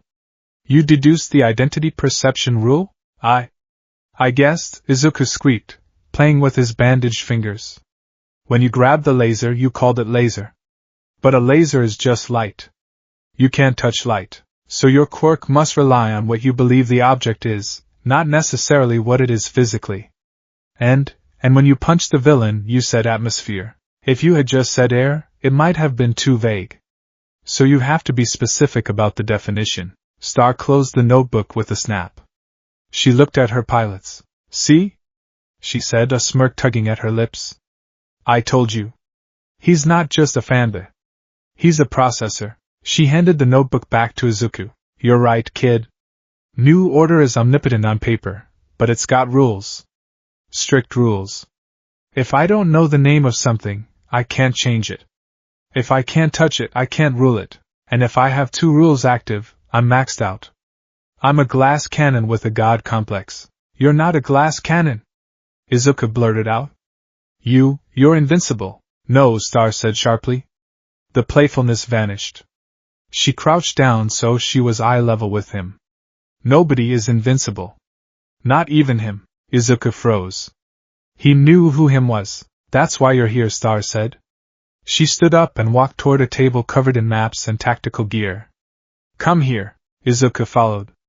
The table showed a map of the California coast, marked with red zones and blue zones. The hero world here is different from Japan, Star said. In Japan, you have All Might. He's the pillar. He holds the sky up by himself. Everyone else just lives in his shade. Izuku winced. The truth of that stung. Here, Star continued, gesturing to the pilots. I have the brothers. We operate as a unit. My quirk is powerful, but it requires setup. I need eyes in the sky. I need people to clear the path so I can touch the target. I need intel on names before I engage. She turned to Izuku. I watched the footage of you at the pier. You didn't just run in. You scanned the environment. You found the lever. You directed the flow of battle to cover my weakness. She leaned against the table, crossing her massive arms. I can't give you a quirk, Deku. I can't make you shoot lasers or fly. But that brain of yours? That's a weapon. And I want to sharpen it. Izuku stared at her. You want me to be an analyst? Like, a support member? No, Star said. The single word hung in the air. She walked over to a locker and pulled out something. She tossed it to him. It was a gray t-shirt. It had the emblem of her squadron, a winged star, on the chest. I want to make you a hero, Star said. But not the kind you're used to. You don't have firepower. So we're going to build you into something else. A tactical operator, someone who can survive in the kill zone long enough to outthink the guy with the nukes. She pointed to the hangar floor. But first, she said, her eyes narrowing, we have to fix that twig body of yours. You look like you'd snap if I sneezed on you. 3. The ghost on the rooftop. Wait, Izuku said. The hangar went quiet again. Izuku clutched the gray t-shirt to his chest. He looked down at his red sneakers. Before we start, Izuku whispered. I have to tell you something. Something about All Might. Star paused. She tilted her head. What about Toshi? You meet him? I met him, Izuku said. His voice was hollow. 4 days ago. The day of the sludge villain incident. Star's face lit up. No kidding. Did he sign your book? Did he give you the speech? He told me to give up. The silence in the hangar was absolute. Even the distant roar of jets seemed to fade. Star and Stripe blinked. Say again? Izuku looked up. Tears were prickling the corners of his eyes, but he didn't let them fall. He was done crying. I asked him if I could be a hero without a quirk, Izuku said, his voice gaining strength. He showed me his wound. He told me the job was too dangerous. He told me to be a police officer. He said I should be realistic. The pilots looked uncomfortable. Agpar shifted his weight, looking at the floor. All Might was a god to them, too. To hear this, Star stood perfectly still. Her expression darkened. The air pressure in the room seemed to drop, a phantom effect of her mood. He said that? Star asked softly. Yes. To a kid? Yes. Star turned around. She walked over to the Humvee engine block she had been lifting earlier. She placed one hand on it. This engine block weighs as much as a feather. She picked it up with 2 fingers. Then she threw it. The rule is repealed. Mid-air, the engine regained its mass. It slammed into the far wall of the hangar with a sound like a bomb going off, cratering the concrete and sending shrapnel flying. "Damn it, Toshi!" Star roared. She paced back and forth, her cape swirling aggressively. "He's an idiot!" she shouted. "A glorious, noble, self-sacrificing idiot. He thinks because he carries the world, nobody else is allowed to help lift it unless they have muscles as big as his." She stopped in front of Izuku. She looked furious, but Izuku realized with a start that she wasn't mad at him. She was mad for him. "Listen to me, Deku," Star growled. "All Might is the greatest hero who ever lived. He saved my life. He's the reason I wear this cape. But he is wrong." She pointed a gloved finger at Izuku's chest. "He looks at you and sees what you lack. I look at you and see what you have. He thinks the symbol of peace has to be a solitary pillar. But in America? We build a foundation." She grabbed Izuku's shoulder. Her grip was iron, but comforting. "He told you to be realistic? Fine. We'll be realistic. The reality is, the world is full of monsters, and we need every soldier we can get. The reality is, you moved when he hesitated. That makes you a hero. The rest is just logistics." She leaned in close. "Do you want to prove him wrong?" Izuku felt a fire ignite in his chest. It wasn't the explosive anger of Bakugo, nor the warm hope of All Might. It was a cold, blue flame of determination. "Yes," Izuku said. "Good," Star grinned, "and it was a scary thing. Then put that shirt on. Your life as a civilian ends now. Welcome to hell." The training began 10 minutes later. There was no montage music. There was no inspirational sunset. There was only pain. "Drop and give me 20. Agpar yelled. Izuku dropped. He did 3 push-ups. His arms, weak and noodly, gave out. He collapsed face first onto the concrete. "Pathetic!" Agpar barked. "Get up! My grandmother pushes harder than that, and she's dead." "Agpar, ease up, he's fresh meat," another pilot, Wedge, called out from the wing of the jet. "The villain won't ease up." Agpar yelled back. "Up, Deku!" Again, this was the American way. It wasn't about one for all and magical potential. It was about breaking the body down and rebuilding it with steel and grit. For the first week, Izuku didn't see a single villain simulation. He didn't learn strategy. He ran. He ran laps around the airfield until his lungs burned like he had swallowed fire. He ran with a rucksack filled with sand. He ran until he vomited in the grass, and then he ran some more. Star and Stripe didn't coddle him. She trained alongside him. When he ran 5 miles, she ran 50. When he did push-ups, she did them with a pilot sitting on her back. But she was always there. "Keep your head up, kid!" she would shout as he trailed behind her on the tarmac. "Breathing is a privilege. Earn it." It was brutal. It was hell. And Izuku loved every second of it, because for the first time, the pain had a purpose. He wasn't suffering because he was weak. He was suffering to become strong. The tactical review. By the second week, the physical torture was supplemented with mental torture. They sat in the briefing room. Star projected a hologram of a villain attack in downtown Chicago from 3 years ago. "Scenario," Star said. "Villain has a pyrokinetic quirk. Range 50 meters. Hostages on the 3rd floor. You have a standard police loadout. No backup for 10 minutes. Go." Izuku stared at the map. His mind clicked into gear. "The villain's fire generates heat," Izuku muttered, his eyes darting across the schematic. "Heat rises. The 3rd floor is a kill box. If I enter through the lobby, he sees me. If I go through the roof, the draft feeds the fire. So you're dead," Star said flatly. "Try again." "Ventilation system," Izuku said. "If I can cut the HVAC power, the smoke will thicken on the lower levels, obscuring his vision." "But the hostages." "Dead," Star said. "Smoke inhalation." Izuku grit his teeth. "I use the sprinkler system. Not to put out the fire, it's too hot, but to create steam. Steam burns, but it also refracts light. If I use a flashbang in a steam-filled room, the blinding effect is amplified. It buys me 3 seconds. Star paused. She looked at Agpar. Flashbang in steam, Agpar mused. That might actually work. Disorienting as hell. 3 seconds, Izuku continued, his voice speeding up. I breach through the second-floor window, grapple up. I don't engage the villain. I secure the hostages and blow the exterior wall for extraction. You blow the wall? Wedge asked. That's property damage. Better than dead hostages, Izuku shot back. Star smiled. Correct. In and out. The objective is life, not arrest.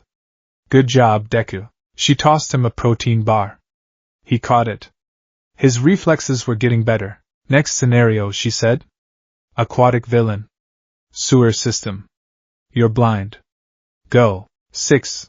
The Brotherhood of the Brothers. It wasn't just Star. The pilots, the brothers, slowly adopted him. At first, they called him the mascot. Then Small Might. But one evening, during a break in the mess hall, Izuku was sitting alone, analyzing the nutritional content of his MRE meal, ready to eat. Agpar sat down opposite him. He slid a tray of actual food, a burger and fries, toward Izuku. Eat, Agpar grunted.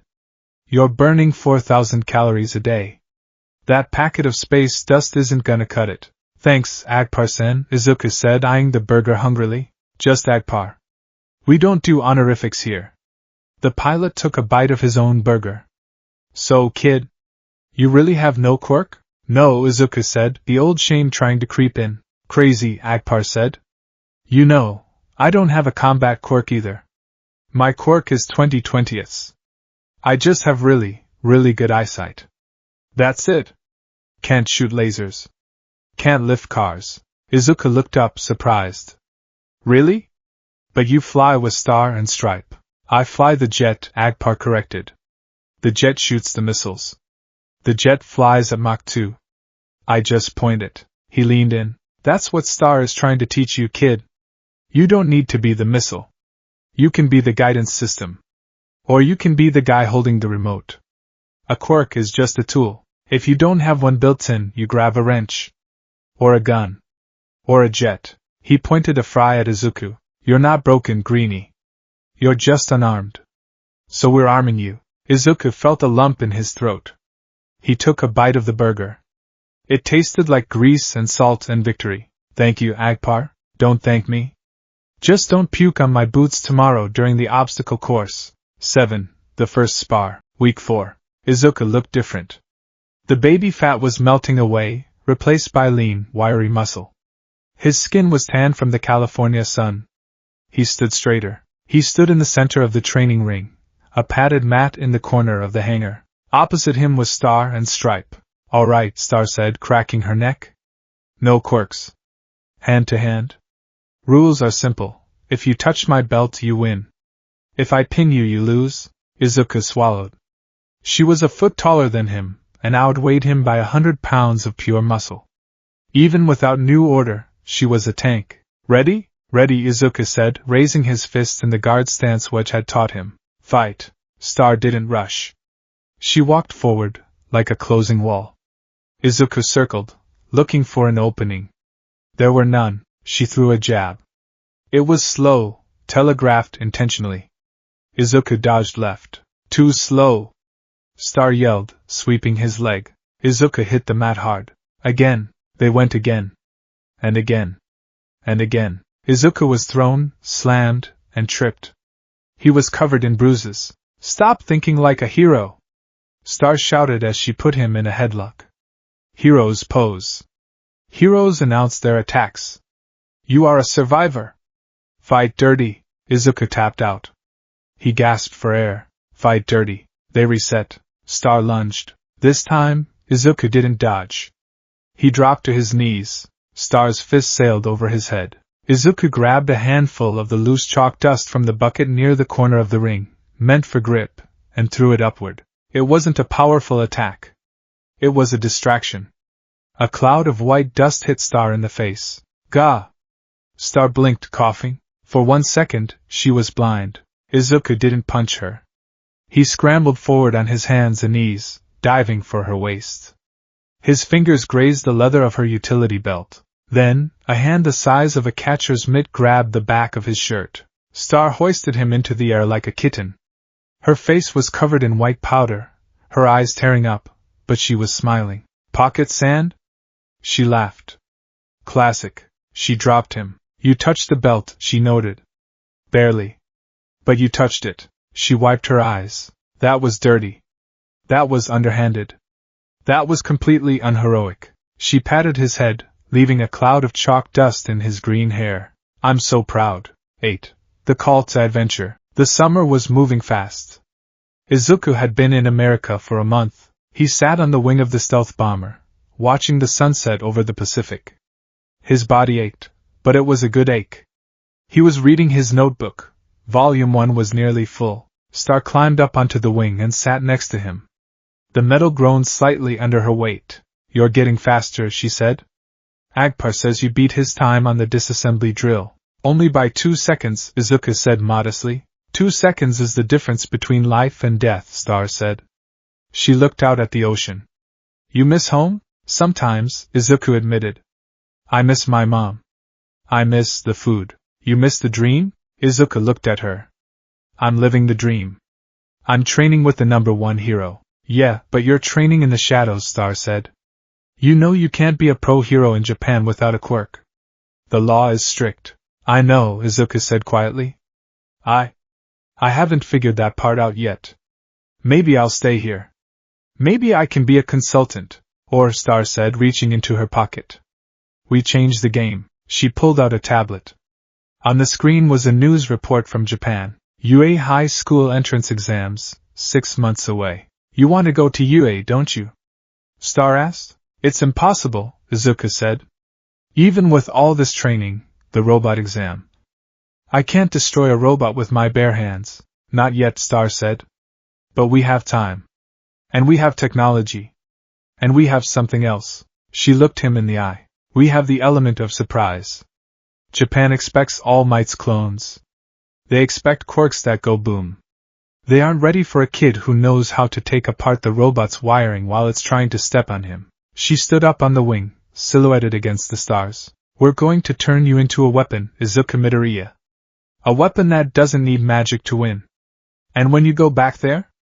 You're going to show All Might exactly what he threw away. She held out a fist. You with me, Small Might?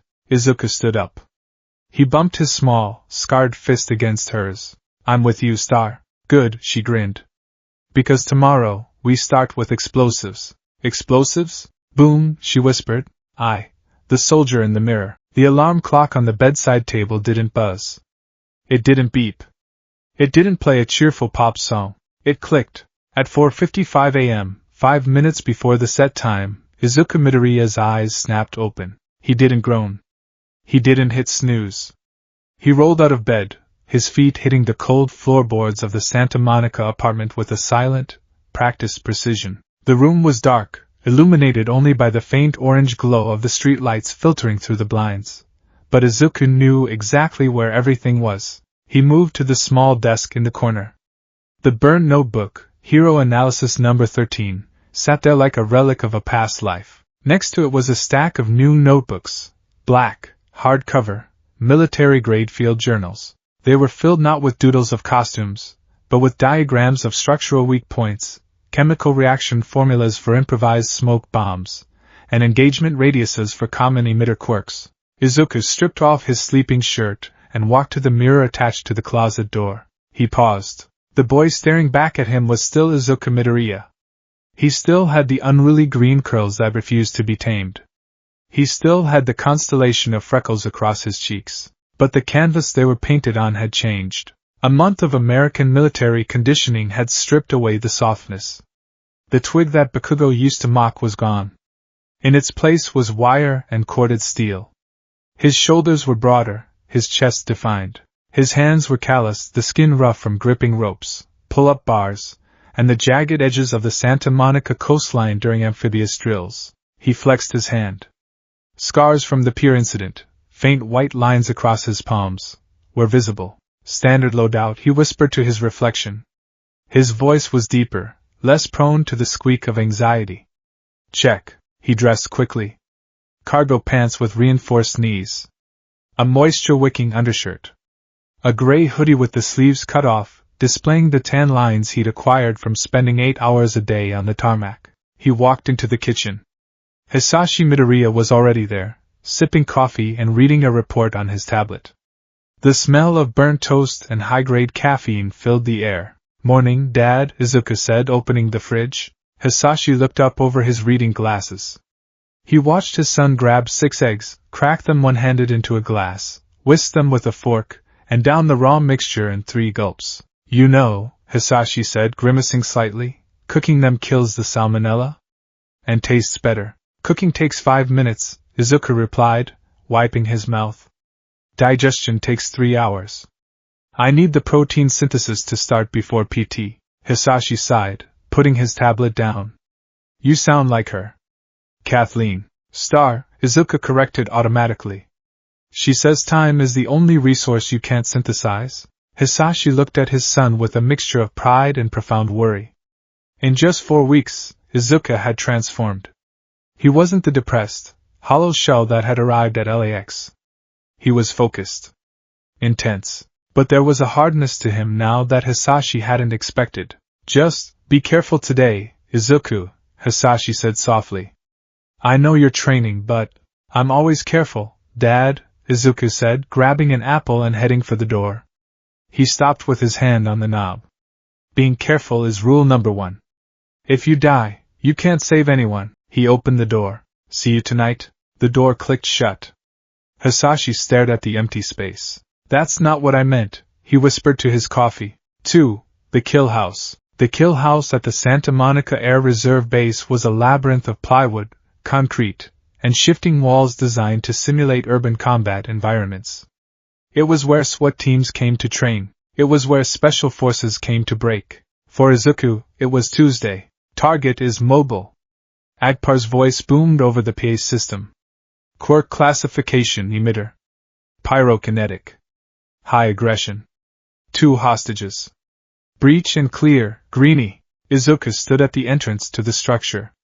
He wasn't wearing a hero costume. He wore tactical webbing over his gray shirt, carrying flashbangs, smoke canisters, a grappling hook, and a collapsible bow staff made of carbon fiber. He took a breath. He visualized the layout. The layout changes every time. Don't trust the map. Trust your eyes. "Breaching," Izuku said into his headset. He kicked the door. Not the handle, he kicked the hinge. The wood splintered, and the door fell inward. Immediately, a flamethrower turret, simulating the villain, activated at the end of the hall, spewing a jet of fire. Old Izuku would have frozen. New Izuku dropped. He slid across the floor, the heat singing the hair on his arms. He pulled a spherical object from his belt, a containment foam grenade, and bowled it under the flames. Pop! The grenade exploded, coating the turret in rapidly hardening resin. The fire choked and died. "One down," Izuku muttered. Moving. He sprinted down the hallway. He checked corners with a mirror stick. Clear. Clear. Contact. A drone hovered in the next room, painted with a red target. It fired rubber bullets at 900 rounds per minute. Izuku didn't have a shield. He had the environment. He grabbed a loose sheet of drywall leaning against the studs and charged. The bullets shredded the gypsum, blinding him with white dust, but they didn't hit his skin. He used the cover to close the distance. 10 feet. 5 feet. He dropped the drywall and swung the bow staff. Crack. The drone spun out of control and crashed into the wall. "Hostages located," Izuku said, stepping over the debris. 2 mannequins were tied to chairs in the center of the room. But something was wrong. Izuku stopped. He sniffed the air. "Ozone trap," he whispered. He looked up. On the ceiling, disguised as a light fixture, was a Tesla coil. The moment he stepped into the center of the room to untie the hostages, it would discharge enough voltage to knock out an elephant. "Agpar," Izuku said into his comms. "Room is rigged. Electrical hazard. Clock's ticking, kid," Agpar replied. "Hostages bleed out in 30 seconds. Izuku looked around. No time to disable the power. No rubber mats. Think. Physics. He looked at the mannequins. They were sitting on metal chairs. The chairs were grounded to the floor. If the coil fired, the current would arc through the path of least resistance, unless he gave it a better path. He unclipped the grappling hook from his belt. It was attached to a steel cable. He spun the hook and threw it. It wrapped around the exposed conduit pipe on the wall, a solid ground. He threw the other end of the cable over the Tesla coil on the ceiling. Zap! The coil triggered. A massive bolt of blue lightning arc produced a deafening crack, but instead of hitting Izuku, it traveled down the steel cable and into the ground pipe, blowing the fuse box on the wall with a shower of sparks. The room went dark. Izuku clicked on his night vision goggles. He walked over, cut the mannequins free, and hoisted one over each shoulder. Extraction complete, he panted. Time? 3 minutes, 12 seconds, Agpar's voice came back, sounding impressed. Not bad. You beat Wedge's time. The lights in the hangar flickered back on. Izuku walked out of the kill house, sweating, bruised, and covered in drywall dust. Waiting for him was Star and Stripe. She was leaning against a stack of crates, eating an apple. You hesitated at the door, she said. No good job.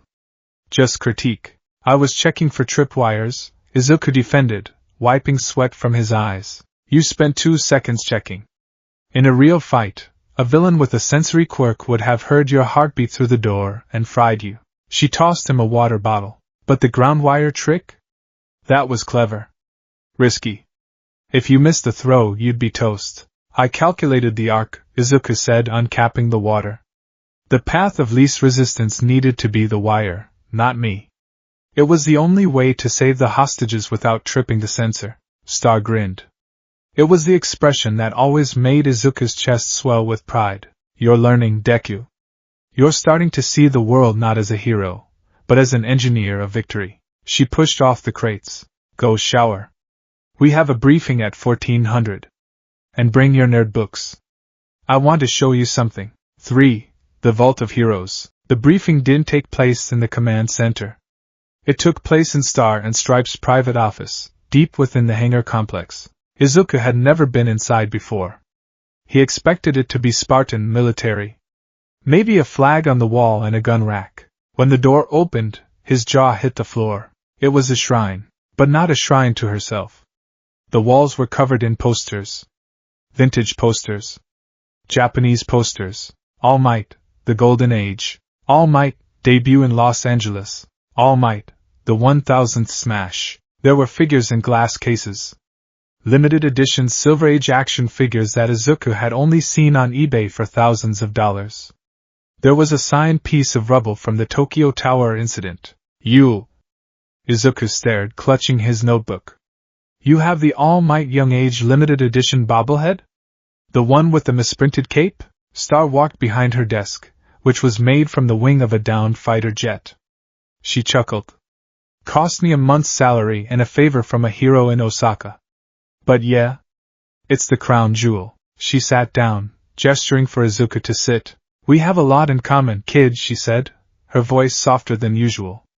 She picked up a small, framed photo on her desk. It was a picture of a young girl with 2 braids, crying, being held by a massive, shadowy figure. He saved me, Star said. Santa Monica Pier. Years ago. A villain took my family's car hostage. I was in the back seat. I thought I was dead. Izuku leaned forward. And he came. He came, Star nodded. He punched the villain so hard the weather changed. I felt the wind pressure on my face.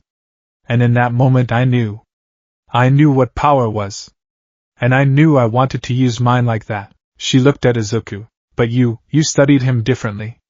I copied his moves. I copied his hair. I even tried to copy his smile. She touched her own face. But you copied his heart. And you analyzed his mechanics. She pointed to Izuku's notebook. Show me the page about me. Izuku hesitated, then opened the book to the section labeled New Order, Optimization. Star took the book. She scanned the pages of dense Japanese kanji and diagrams. Here, she pointed. You wrote, atmospheric supercondensation. Explain. Izuku stood up, his nervousness vanishing as he entered analysis mode. Right. So, New Order allows you to impose a rule on the atmosphere. Usually, you use it to create a wall or a giant fist. But air is compressible. If you use the rule to decrease the space between molecules in a specific vector, say, a 1-inch cylinder, you wouldn't just make a wall. You'd create a plasma lance. The friction of the air molecules compressing that fast would generate immense heat. It would be a cutting tool, not a blunt force weapon. Star stared at the diagram. I use giant fists because All Might uses giant fists, she admitted. I never thought about making a lance. And here, Izuku flipped the page. The catapult maneuver. You can touch a pilot's jet, and say this jet has zero inertia. If you remove inertia, the jet could accelerate instantly to Mach 5 without crushing the pilot or the airframe. You could deploy your team anywhere in the world in minutes. Star looked up at him. Her eyes were wide. I've been using this power for 10 years, she murmured. And in 4 weeks, a quirkless kid from Japan has figured out 3 new super moves I never even considered. She closed the book and slid it back to him. You're not just a student, Deku, she said seriously. You're a force multiplier. My brawn, your brains. We could actually fix this country. Fix the country? Izuku asked. Star's expression darkened. She stood up and walked to a large digital map on the wall. America isn't like Japan, Izuku.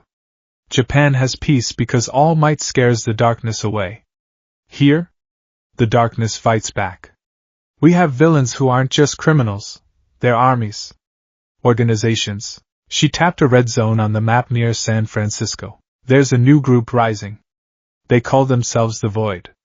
They believe that quirks are a curse, and that society needs to be reset. But they're hypocrites. They use powerful quirks to hunt down the weak. She looked at Izuku. They've been targeting support centers. Orphanages. Places where quirkless kids or kids with weak quirks gather. They burn them down. Izuku felt a chill run down his spine. Why? Because they want to prove that without power, you are nothing. They want to create a world where only the strong survive. Star clenched her fist. The leather of her glove creaked. I hate bullies, Deku. And these guys are the biggest bullies on the coast. Suddenly, a red light began to flash in the office. A siren wailed, a different tone than the training alarm. Whoop. Whoop. Whoop. General quarters, Star snapped, her demeanor shifting instantly from mentor to commander. This isn't a drill. She tapped her earpiece. Talk to me, Agpar. Agpar's voice crackled through the room, tense and fast. Boss, we got a 10 to 99. San Francisco. The Bay Area Support Tech Center. It's under attack. Multiple hostiles. Confirmed visuals on Void insignias. Star looked at Izuku. That center manufactures hearing aids and mobility devices for quirkless kids, she said. Izuku's hands balled into fists. They're attacking a factory? They're attacking the people inside, Star corrected. Police are overwhelmed. The local heroes are stuck in traffic or scared to engage. She grabbed her cape from the coat rack and swirled it onto her shoulders in one fluid motion. Suit up, boys. We're going north. She started for the door, then paused. She looked back at Izuku. Protocol said civilians stayed on base during active sorties. Protocol said Izuku was a liability, but Star remembered the pier. She remembered the I-beam. She remembered the plasma lance theory. Deku, she said. Yes, ma'am. Grab your gear. Izuku blinked. My training gear? Everything, Star commanded. You're riding shotgun. But I'm not licensed. I'm not ready. You're the only one who knows how to think outside the box, Star said. And today, I have a feeling I'm going to need a bigger box. Move. Yes, ma'am. 4. Suit up. The locker room was a flurry of activity. The pilots, Agpar, Wedge, Biggs, and Porkins, nicknames they had embraced with glee, were suiting up in G-suits and checking their sidearms. Izuku stood at his locker. He pulled on his cargo pants and his boots. He strapped on his utility belt. Hey, Small Might! Agpar yelled, tossing something at him. Izuku caught it. It was a pair of goggles with a heads-up display. HUD. New toy from RD, Agpar said, checking his pistol. Connects to the jet's camera feed. Gives you thermal, night vision, and identifies quirk signatures if they're in the database. Don't break 'em, they cost more than your dad's car. Thanks, Agpar, Izuku said, sliding them over his head. He looked at his reflection one last time. He didn't look like All Might. He didn't have a cape. He didn't have bright colors. He wore gray and black, tactical webbing, and utility pouches. He looked like a Spec Ops soldier. I am not a symbol of peace, he thought, tightening his gloves. I am the guy who makes sure the symbol wins. Let's burn Sky!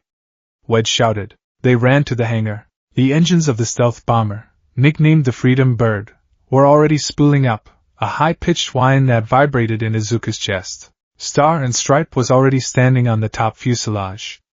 She didn't sit in the cockpit. She rode the plane like a surfboard. It was her signature. Deku! You're with Agpar in the cockpit! Star yelled over the roar of the engines. Monitor the comms. Analyze the threat. If you see a weakness, you call it out. Izuku climbed the ladder into the cockpit. He strapped himself into the co-pilot seat behind Agpar. The canopy closed, sealing out the noise. Buckle up, kid, Agpar grinned, flipping switches on the dashboard.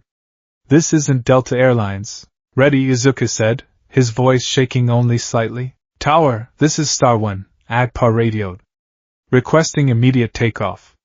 Priority Alpha. Star 1, you are cleared for the highway to the danger zone, the tower replied.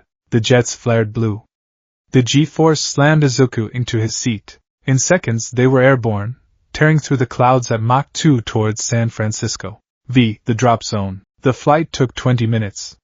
For Izuku, staring at the tactical map on his HUD, it felt like 20 seconds. Approaching target zone, Agpar announced.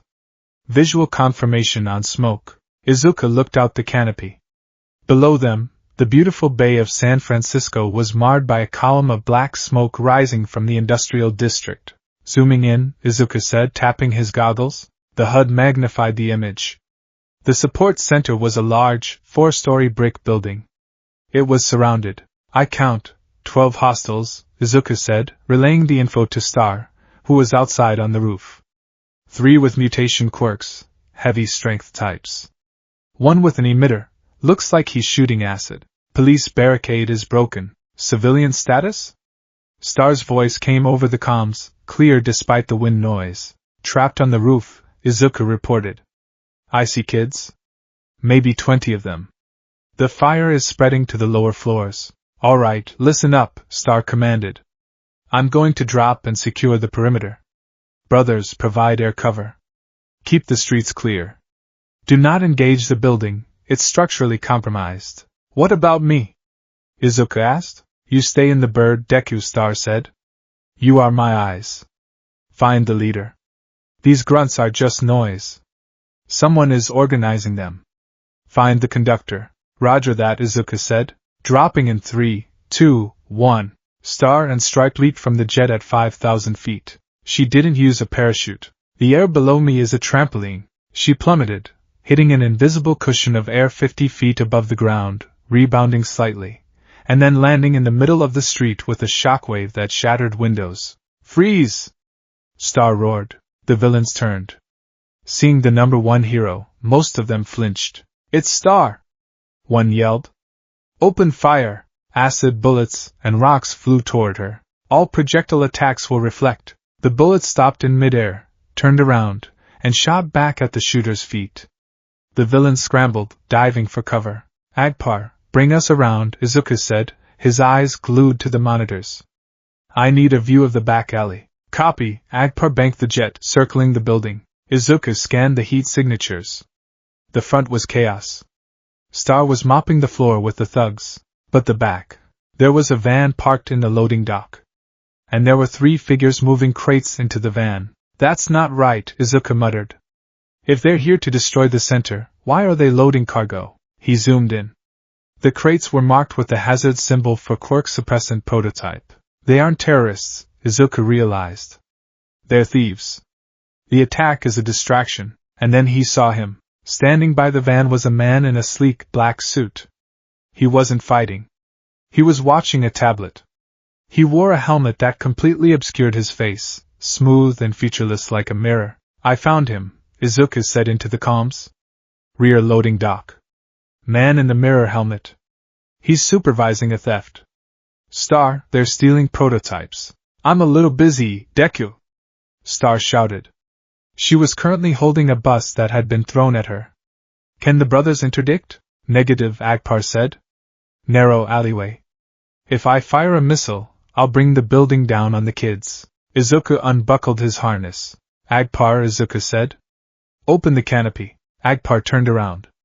Are you insane? We're at 2,000 feet.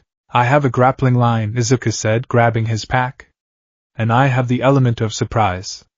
Star said to think outside the box. She didn't say jump out of the box. Agpar yelled. Open it! Agpar cursed, but he hit the switch. The canopy hissed open. The wind roared into the cockpit, deafening and cold. Izuku stood up. He looked down at the tiny figures in the alley. He wasn't All Might. He couldn't fly. He couldn't change the weather, but he had gravity. And he had a plan. Small Might, engaging, Izuku yelled. He jumped. 6. The descent. The freefall was terrifying. Izuku plummeted toward the earth, the wind tearing at his clothes. His goggles streamed data, distance to target, 1,500 feet. Terminal velocity approaching. He didn't panic. He assumed the delta position to control his fall. Aim for the roof. He fired his grappling hook. It shot out, the compressed air canister hissing. The hook caught the edge of a water tower on the adjacent building. Jolt. The line went taut. Izuku swung in a wide arc, bleeding off speed. He released the line, dropping the last 20 feet onto the roof of the loading dock. He rolled, absorbing the impact, and came up in a crouch behind a dumpster. The men by the van didn't notice him. The roar of the jet overhead and the battle out front masked his arrival. Izuku peeked out. The mirror man was tapping his headset. Loaded up. We have what we came for. Burn the rest. Yes, sir, a thug grunted, lifting a crate. Izuku reached into his belt. He pulled out 2 flashbangs and a smoke canister. Rules of engagement: disrupt. Confuse. Isolate. He pulled the pins. Eat this, he whispered. He threw them. Bang! Bang! Hiss. The alley was instantly filled with blinding light and thick gray smoke. What the? Ambush. Izuku moved. He pulled his goggles down to thermal mode. The enemies were bright orange blobs in the gray mist. He engaged the first thug. He didn't punch. He used his bow staff to sweep the legs, then struck the nerve cluster in the neck. The thug dropped like a sack of potatoes. The second thug fired a gun blindly. Izuku ducked under the shot, closed the distance, and used a taser from his belt. ZZTT. 2 down. Izuku turned toward the leader. The smoke cleared slightly around the mirror man. He hadn't moved. He was staring right at where Izuku was hiding in the smoke. Interesting, the mirror man said. His voice was synthesized, robotic. No quirk signature. A child playing soldier. Izuku stepped out, staff raised. Step away from the van. The mirror man tilted his head. You are with Star and Stripe? The American hero? I'm her student, Izuku declared, trying to keep his voice steady. A student without power, the mirror man mused. How novel. He raised a hand. I am called Vector.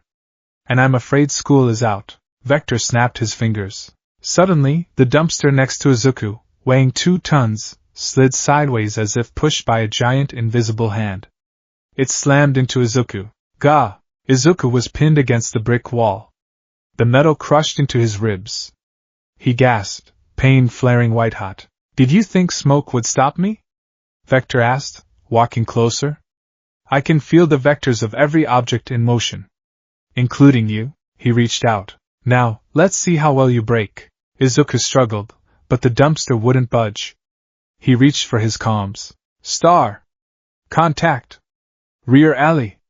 It's a kinetic manipulator. Static. Star? Vector laughed.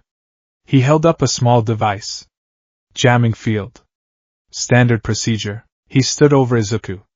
The reflection in his helmet showed Izuku's terrified face. Goodbye, boy. Vector raised his hand to deliver the killing blow. Boom! The wall above them exploded. Rubble rained down. Vector stepped back, shielding himself with an invisible barrier. Through the hole in the wall, covered in dust and debris, stepped Star and Stripe. She looked furious. Get away from him, she growled. Vector looked at Star, then at the pinned Izuku. Ah, Vector said. The main event. He bowed theatrically. But I have what I need. And my ride is leaving. The van's engine roared. It sped out of the alley. Vector leaped backward, landing on the roof of the moving van. Catch me if you can, number one. Star looked at the fleeing van, then at Izuku, who was gasping for air, pinned by the dumpster. She had a choice. Chase the villain, or save the student. It wasn't a choice at all. This dumpster is light as a feather. She flicked the massive metal container away. Izuku slumped to the ground, coughing. You okay, kid? Star asked, kneeling beside him. I failed, Izuku wheezed. They got away. They have the prototypes. You found them, Star said, helping him up. You engaged. You survived. And you made them run. She looked at the alley exit where the van had disappeared. We'll get them, Deku. This was just the opening round. Izuku clutched his side. He looked at the chaos around him. The fear was there, yes. But so was the adrenaline. He was alive. He had fought. Vector, Izuku whispered, memorizing the name. Next time. I'll be ready. Star patted his shoulder. That's the spirit. Now, let's get you to a medic. You look like you went 12 rounds with a garbage truck. I basically did. Izuku managed a weak smile. As they walked toward the paramedics, Izuku didn't look back. He looked forward. The soldier in the mirror was starting to earn his stripes.